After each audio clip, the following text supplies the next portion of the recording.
Hi, how are you all? Hope so you all will be fine and doing good. I'm class 8 की countdown mathematics का chapter number 8 named is compound proportion in banking solve कर रहे थे, जिसके हमने last lecture में almost 17 question solve किए थे। अब हम इंशाल्लाह क्वेश्चन नंबर 18 से ऑनवर्ड्स जाएंगे। क्वेश्चन नंबर 18 को पहले रीड आउट कर लेंगे, उससे डेटा एक्सट्रैक्ट करेंगे, बाद में हम देखेंगे कि उसको सॉल्व करने के तरीक़ाकार क्या है। क्या कहता है कि if rupees 1,50,000 are invested today in saving account.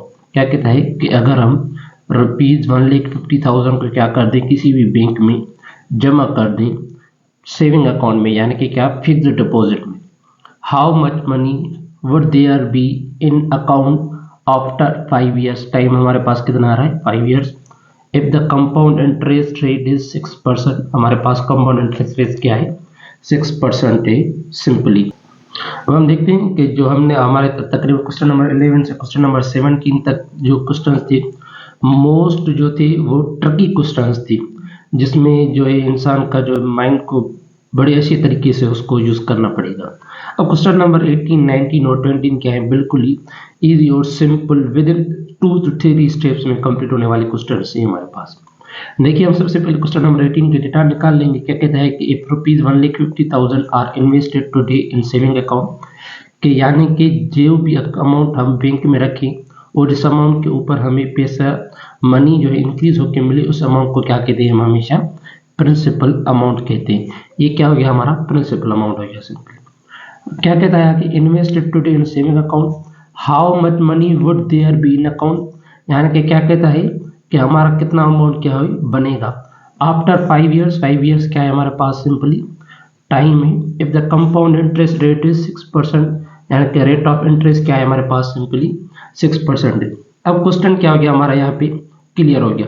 Principal amount हमें दिया गया है, टाइम दिया गया है, रेट ऑफ इंटरेस्ट दिया गया। हमें सिंपली कह रहा है कि बताइए कि 5 साल के बाद हमारा टोटल अमाउंट कितना बनेगा। देखते हैं, डेटा लिख लेंगे सिंपली। क्या कहता है, प्रिंसिपल अमाउंट हमारा क्या है, 1,50,000 रुपीज़ सिंपली, और हमारे पास सिंपली टाइम क्या है, 5 years। टाइम क्या हो गया हमारे पास, 5 years हो गया, और हमारे पास जो है रेट ऑफ इंटरेस्ट क्या हो जाएगा हमारा 6%। और सिंपली हमें क्या कहा गया कि how much money would be there, कि हमारा टोटल अमाउंट कितना बनेगा। तो सिंपली हमें डिटरमाइन क्या करना है इस फार्मूले के अंदर, इस क्वेश्चन के अंदर अमाउंट को डिटरमाइन करना हो। देखिए, हम हर क्वेश्चन में अमाउंट का ऑलमोस्ट क्वेश्चन फार्मूला को हमने 2 से 3 मरतबा डिस्कस कर चुकी हैं। अमाउंट का फार्मूला क्या है हमारे पास, A = P × 1 + R/100 whole power में क्या हो गया हमारा T होगा। ये क्या है, हमारा अमाउंट का फार्मूला है। ये जो फार्मूला हम बार बार पढ़ते आ रहे हैं, मैंने 10 मरतबा यही चीज़ डिस्कस की। उसके जो अमाउंट और कंपाउंड इंटरेस्ट के फार्मूलाज के अंदर जो डिफरेंस है, उसको मैंने प्रीवियस क्लासेस में क्या किया था, डिटेल में डिस्कस किया था कि इनमें मेन डिफरेंसेस हैं क्या, और ये फार्मूलाज की क्या है, बेसिकली हमारी डेरिवेशंस होती क्या है। ये जो फार्मूला हम शुरू से पढ़ते आ रहे हैं, ये क्या है, कंपाउंड इंटरेस्ट का है। और ये फार्मूला किस चीज़ का है, हमारा टोटल अमाउंट का फार्मूला है कि टोटल अमाउंट हमारा बनेगा कितना। सिंपली देखिए, हमारे पास अमाउंट डिटरमाइन करना है। सिंपली प्रिंसिपल अमाउंट हमें मिला हुआ है, रेट ऑफ इंटरेस्ट मिला हुआ है, टाइम क्या है हमें मिला हुआ है। सिंपली अमाउंट सेम लिख लेंगे। प्रिंसिपल अमाउंट हमारे पास कितना आ गया, 1,50,000 multiply by 1 + rate of interest हमारा कितना है, 6 / 100 हमारा फार्मूले का होल पावर में क्या हो जाएगा हमारा T। टाइम हमारे पास कितना है, 5 years से सिंपली। अब देखिए, हर क्वेश्चन में हम सेम प्रोसेस को रिपीट करते आ रहे हैं। इन दोनों वैल्यूज का हम क्या निकाल लेंगे, एलसीएम निकाल लेंगे। एरिया = 1,50,000 हमारा प्रिंसिपल अमाउंट सेम रहेगा। ये क्या आ गया हमारा, एलसीएम 100 आ गई, और जब इसको सॉल्व करके लिखेंगे तो हमारा क्या आ जाएगा, 106 होल पावर में 5 आ जाएगा। अब देखिए, यहाँ पे क्वेश्चन को सॉल्व करने के हमारे पास 2 तरीके कार आ जाते हैं। एक पैटर्न क्या है कि 106 का हम पावर 5 निकालें, 100 का पावर 5 निकालें, और जो इसका रिजल्ट आ जाए 106 का, उसको 1,50,000 से मल्टीप्लाई करें, और जो 100 का पावर 5 का रिजल्ट आ जाए उसके साथ हम इसको क्या कर दें, डिवाइड कर दें। ये जो तरीका हो जाता है, बहुत ही नंबर्स जो है 10-12 नंबर्स का जो रिजल्ट आ जाता है। तो उसको ज़ाहिर सी बात है सिंप्लीफाई करने में भी क्या हो जाती है, बहुत ज़्यादा कॉम्प्लेक्सिटी हो जाती है। आप उस मेथड से करना चाहें, अगर आपको वो ईजी लगे तो उससे कर लेना। मैं क्या करूँगा, कोशिश करूँगा कि जो बेसिकली सबसे ज़्यादा ईजी हो मैं उससे कोशिश करूँगा, ताकि आपको बात समझने में क्या लगे, आसानी लगे। देखिए हम दोनों वैल्यूज़ को क्या करेंगे, एक दूसरे के साथ डिवाइड करेंगे। अब इन दोनों के साथ एक कॉमन टेबल लगती है, किसकी, हमारे 2 की टेबल 100 के ऊपर कितनी टाइम लगेगी, हमारे 50 टाइम सिंपली।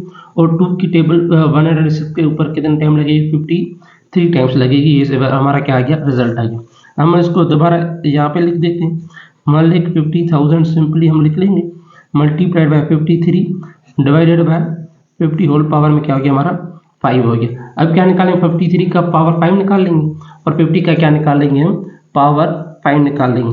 अब क्या है, एरिया सेम ही हमारा रहेगा। मान लेकिन 50,000 अगेन हम क्या लिख लेंगे, सेम लिख लेंगे।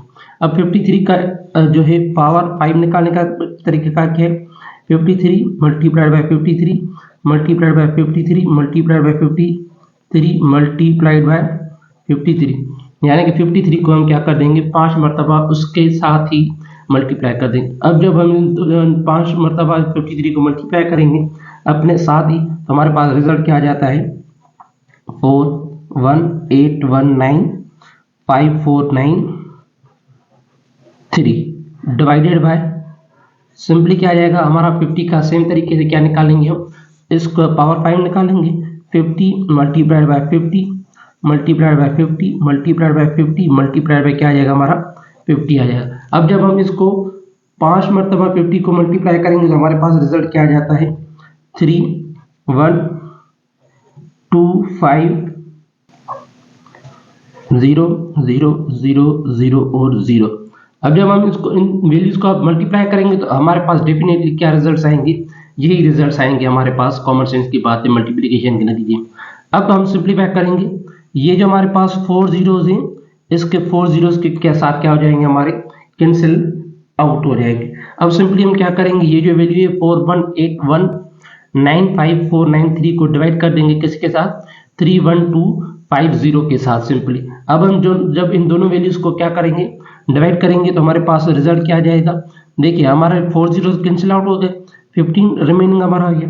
अब हम इन दोनों वैल्यूज को जब एक दूसरे के साथ डिवाइड कर देंगे, सिंपली मैं इसको एक मरतबा यहाँ पे आपके लिए लिख देता हूँ, 418195493 डिवाइडेड बाय 31250। ये क्या है, हमारा रिमेनिंग वैल्यूज है। अब हम दोनों वैल्यूज को क्या कर देंगे, एक दूसरे का साथ डिवाइड कर देंगे। एरिया इज इक्वल टू, जब हम इन दोनों वैल्यूज को डिवाइड करेंगे तो हमारे पास क्या आ जाएगा, 13382.25। अब हम 15 को जब इस वैल्यू के साथ मल्टीप्लाई कर देंगे तो हमारे पास क्या आ जाएगा, area is equal to 2000733.83 rupees आ जाएगा हमारा। ये क्या है, हमारा टोटल अमाउंट जो 1,50,000 के ऊपर बनेगा आफ्टर द 5 ईयर्स। हमारे जो बुक है उसके लास्ट में जो है इसका आंसर जो है 20,000 समथिंग दिया गया है, जो कि क्वेश्चन में आंसर जो है एरर है। मेरे ख्याल से अब जो न्यू बुक्स आ रही हैं उसमें ये चीज़ को करेक्ट कर लिया कि अगर नहीं किया गया तो आप इस चीज़ को नोट डाउन कर लीजिएगा। हमने क्या है, फार्मूला के पैटर्न से किया है और उसके हिसाब से हम सॉल्व जब करेंगे तो हमारे पास यही रिजल्ट आएगा एट द एंड। यानी कि प्रिंसिपल अमाउंट 1.5 लाख के ऊपर हमें कितना टोटल अमाउंट मिलेगा, 2,0733 रुपये सिंपली मिलेंगे। अब हम आ जाते हैं क्वेश्चन नंबर 19 के ऊपर। अब जो क्वेश्चन आ रहे हैं बहुत ही इजी आ रहे हैं। ये क्वेश्चन नंबर 19 है हमारा। ये तो कहीं ना कहीं कभी ना कभी हमने डॉलर को रुपीज में या रुपीज को डॉलर में क्या किया होगा, कन्वर्ट किया गया। ये दोनों लास्ट क्वेश्चन जो है इसी कन्वर्जन के बारे में, एक में हम डॉलर में से रुपीज में कन्वर्ट करेंगे, रुपीज में से किस में करेंगे, हम डॉलर्स में कन्वर्ट कर देंगे। सबसे पहले हमारे क्या आ जाएगा, Jennifer needs to buy a camera that cost $59। क्या कहता है कि जेनिफर एक कैमरा बाय करना चाहती है जिसकी कॉस्ट क्या है, $59। If the exchange rate for the rupees is 104, यानी कि इसका मतलब क्या है कि $1 के इक्वल है हमारा सिंपली। तो क्या कहता है, how much money does she need in rupees to buy the camera. क्या कहता है कि जेनिफर अमेरिका गई है, वहां पे क्या लिखा हुआ है कि एक कैमरा $59 का मिल रहा है। अब वहां के हिसाब से जब जेनिफर ने हिसाब लगाया तो $1 104 का था। तो अब जेनिफर हिसाब लगा रही है कि अब जब मैं $159 का एक कैमरा खरीदूंगी तो मुझे रुपीज यानी कि पाकिस्तानी रुपीज में सिंपली कितने रुपीज का ये कैमरा पड़ेगा। सिंपल क्या है ये क्वेश्चन, ये हम जब बाहर जाते हैं बाहर मुल्क में सऊदीया वगैरह या दुबई वगैरह, तो हम सिंपली यही चीज़ करते हैं कि एक चीज़ 10 रियाल की मिलती है तो जो उसको हम सिंपली कन्वर्ट कर देते हैं रुपीज़ में, तो ये चीज़ जो है रुपीज़ में कितने रुपीज़ की हमारी आती है। वही चीज़ क्या है यहाँ पे जेनिफर कर रही है। सिंपली यहाँ पे हम डेटा निकाल लेंगे। कैमरा दैट कॉस्ट यानी कि कॉस्ट ऑफ कैमरा कितनी है हमारे पास, सिंपल कैमरा कॉस्ट, हमारे पास कैमरा की कॉस्ट कितनी है $59 है सिंपल। आगे क्या कहता है, इफ द एक्सचेंज रेट यानी कि $1 यानी कि यहाँ पे आप क्या लिख देंगे कि एक्सचेंज रेट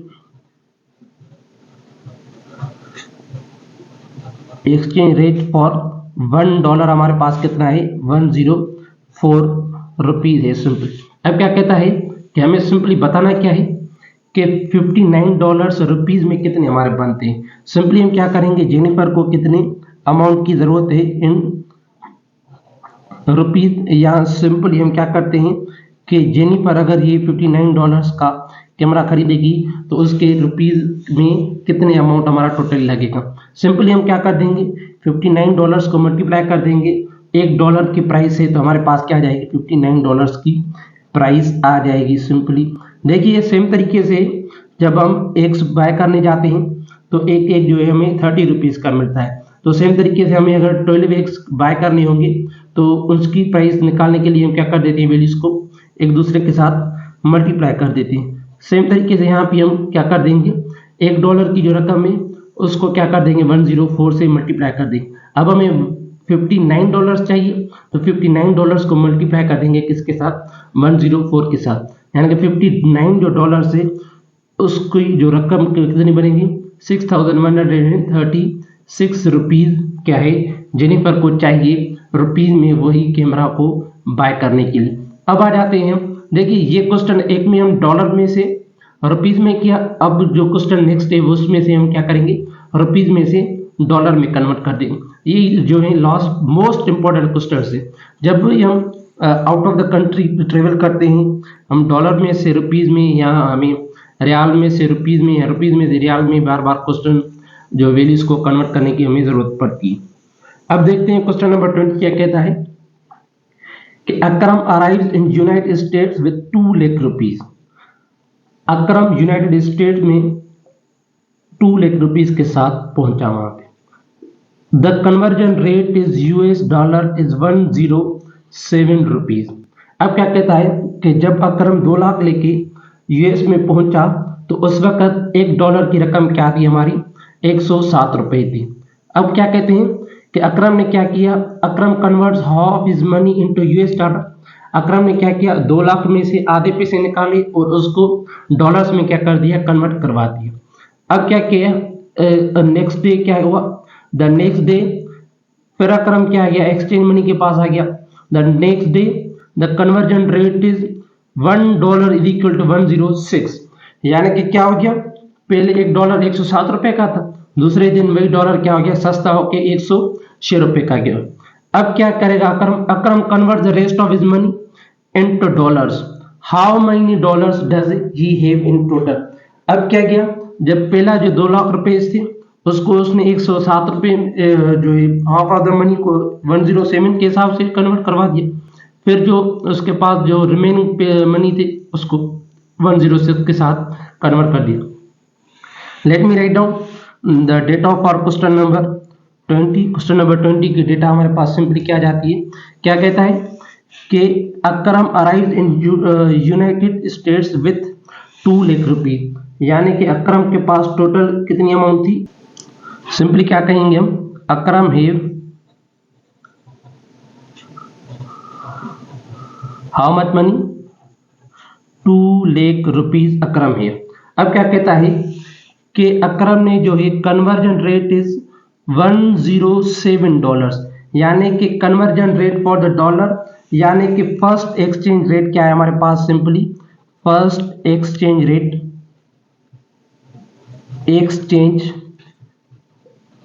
रेट हमारे पास क्या है, सिंपली $107 से। अब क्या करता है कि अकरम ने क्या किया, जो उसके 2 लाख रुपीस थे उसका हाफ कर दिया, यानी कि उसके पास टोटल अमाउंट कितना था, 2 लाख रुपीस। अब क्या किया उसने, हाफ मनी निकाल लिया। देखिए किसी भी चीज का हाफ निकालने के लिए उसको क्या कर देंगे हम, 2 के साथ सिंपली डिवाइड कर देते हैं। उसके पास कितने अमाउंट था, 2 लाख रुपीस, तो उसने क्या कर दिया, उसको सिंपली हाफ कर दिया। जब उसने हाफ किया तो उसके पास क्या आ गया, 1 लाख रुपीस आ गया उसके पास। अब उसने क्या किया, वो जो 1 लाख रुपीस उसके पास था उसने क्या किया, उसको डॉलर्स में कन्वर्ट कर दिया। अब उसके पास जो फर्स्ट एक्सचेंज रेट था वो कितना था फी डॉलर का, 107 रुपीस था फी डॉलर। अब क्या करते हैं कि बताइए कि हमें 1 लाख रुपए में कितने डॉलर्स हमें सिंपली मिले। अब सिंपल क्या करेंगे, हमारे पास 1 लाख रुपए उसको मल्टीप्लाई कर देंगे नंबर ऑफ डॉलर्स के साथ, सॉरी डिवाइड कर देंगे किसके साथ, नंबर ऑफ, हम इसको 1 लाख रुपीस को डिवाइड कर देंगे किसके साथ, एक्सचेंज रेट के साथ, यानी कि 1 लाख में कितने डॉलर्स हमें सिंपली मिलेंगे। जब हम 1 लाख को 107 के साथ डिवाइड करेंगे तो हमारे पास क्या रिजल्ट में आ जाएगा, 934.6 डॉलर। जब $1 की प्राइस क्या थी, $107 थी, सॉरी एक सेकंड, ये मैंने गलती से यहाँ पे डॉलर की निशानी लगा दी, ये क्या है हमारे पास रुपीज है, यानी कि जो $1 है वो कितने का है हमारा, 107 रुपीज का है। अब हम निकाल रहे हैं कि हमें 107 रुपए के हिसाब से 1 लाख में कितने डॉलर मिलेंगे, तो हमने निकाल लिया कि कितने डॉलर मिलेंगे, 934 डॉलर्स मिलेंगे 1 लाख रुपीज में। एक्सचेंज रेट क्या होगा हमारा, 107। अब क्या कहता है हमारे पास कि फिर दूसरे दिन भी अकरम वहीं पे गया पैसे एक्सचेंज करवाने के लिए। दूसरे दिन उसने क्या नोट किया कि वही जो $1 है वो कितने रुपीस का है हमारा, 106 रुपीस का है। तो सिंपली हम क्या कर देंगे, रिमेनिंग अमाउंट अकरम के पास कितना है वो निकाल लेंगे। तो सिंपली उसके बाद जो है उसको रुपीस को डॉलर्स में कन्वर्ट कर देंगे। रिमेनिंग अमाउंट उसके पास, रिमेनिंग अमाउंट सिंपली क्या था, उसके पास टोटल 2 लाख रुपीस थे, उसने क्या कर दिया, 1 लाख रुपीस को उसमें से निकाल लिया। उसके क्या लिए कर लिए, उसने डॉलर्स खरीद कर लिए। तो उसके पास जो रिमेनिंग अमाउंट कितना मिलता है हमारे पास, सिंपली 1 लाख रुपीस मिलता है। अब क्या करता है, वही 1 लाख रुपीस अकरम दूसरे दिन लेके गया, वही रुपीस को क्या डॉलर में कन्वर्ट कराने। जब दूसरे दिन गया तो सेकंड डे पे एक्सचेंज रेट हमारा कितना था, $1 कितने का मिल रहा था हमारा, सिंपली $106 का मिल रहा था, 106 रुपीस का मिल रहा था। अब क्या कहता है कि जब वो वही 1 लाख रुपए ले गया तो 106 के हिसाब से उसे कितने डॉलर्स मिलेंगे। हमारे पास टोटल अमाउंट कितना है, 1 लाख रुपीस, डिवाइड कर देंगे डॉलर के रेट के हिसाब से कि डॉलर का रेट हमारे पास कितना है। जब हम इन दोनों वैल्यूज को डिवाइड कर देंगे तो हमारे पास क्या आ जाएगा, 943.39 डॉलर्स आ जाएगा सिंपली। अब क्या कहता है हमें, how many dollars does he have in total, कि टोटल अगर हम के पास दोनों एक्सचेंज के बाद टोटल डॉलर्स क्या है उसके पास कितने आ गए। क्या करेंगे हम, टोटल डॉलर्स, यानी कि फर्स्ट जो अटेम्प्ट में उसने डॉलर्स हासिल किए थे वो कितने थे हमारे पास, सिंपली 934.6 डॉलर्स ऐड कर देंगे दूसरे एक्सचेंज रेट के हिसाब से उसने कितने डॉलर्स हासिल किए, 943.39 डॉलर। इन दोनों वैल्यूज को जब हम ऐड कर देंगे तो क्या आ जाएगा हमारा 1878। उसको जो हमारे को सिंपल क्या मिले, जो 2 लाख रुपीस थे उसमें हमें कितने डॉलर्स मिले, टोटली 1878 डॉलर्स हमें इन टोटल मिले। सिंपली क्या किया, तो जो 1 लाख रुपए के डॉलर लिए थे वो किस हिसाब से लिए थे, 107 रुपया फी डॉलर मिला था। दूसरी मर्तबा जब हो गया तो वो डॉलर क्या हो गया हमारा, सस्ता हो गया। और क्या हो गया, सिंपली 106 रुपीज में हो गया। अब देखते हैं, ये देखिए यहाँ पे सिंपल हमारे पास डिफरेंस आ जाते हैं। देखिए हमने वही 1 लाख रुपए के डॉलर यहाँ पर भी खरीद की, वही 1 लाख रुपए के डॉलर यहाँ भी खरीद की। जब हमारा एक्सचेंज रेट 107 रुपए था तो हमें 934 डॉलर्स मिले। जब वहीं पे हमारा डॉलर का एक्सचेंज रेट 106 था तो हमारे पास कितने डॉलर्स आ गए, 943। यानी कि जब डॉलर का रेट गिरा तो हमें क्या मिले, ज्यादा डॉलर्स मिले। ये था हमारे चैप्टर का क्वेश्चन नंबर, लास्ट क्वेश्चन था। अगर आपको कोई भी बात समझ में आई है तो वेल एंड गुड, अगर आपको कोई बात समझ में नहीं आई तो मेक श्योर कि आप मुझसे ये क्वेश्चन कर लें, ताकि आपको कोई भी क्वेश्चन जो है बाद में रिमेनिंग ना हो या आपको कोई भी कंफ्यूजन के साथ आगे ना बढ़े। Thank you very much for watching.